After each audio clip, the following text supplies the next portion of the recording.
The first Pets was already a pretty boring Toy Story rip-off, so I wasn't exactly looking forward to a second in the first place. Yet this film somehow manages to have a more formulaic plot with no depth or any meaning other than to make money.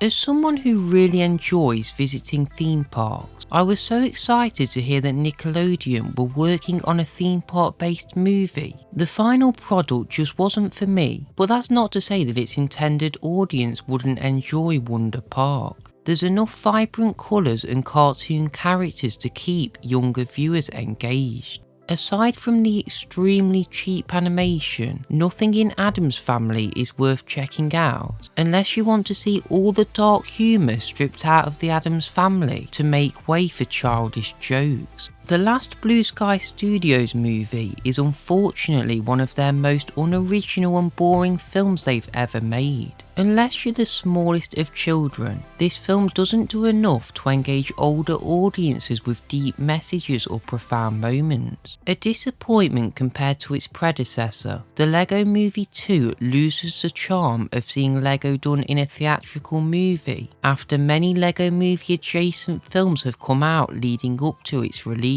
I found Lego Batman and Ninjago to have more compelling, well-constructed plots, whereas this felt like throw a load of ideas at the wall and see what sticks. Missing Link was overlooked on its release to where it only made 28 million at the box office. Thankfully though, people seem to have checked it out after hitting Netflix and enjoyed the film for the piece of art that it is. I wouldn't go as far to say that the story is anywhere near as interesting as Leica's other films, but Missing Link has some of Leica's finest well-crafted animation and is a prime example of why the stop-motion animation medium should never die. It was always going to be hard to make a film better than the masterpiece which was How to Train Your Dragon 2, but there's things in here which certainly are some of this franchise's highest points. Grimmel was certainly one of DreamWorks' more memorable and terrorising villains, and the scene where it seemed that Hiccup was gonna die made this an emotionally satisfying conclusion to an amazing trilogy.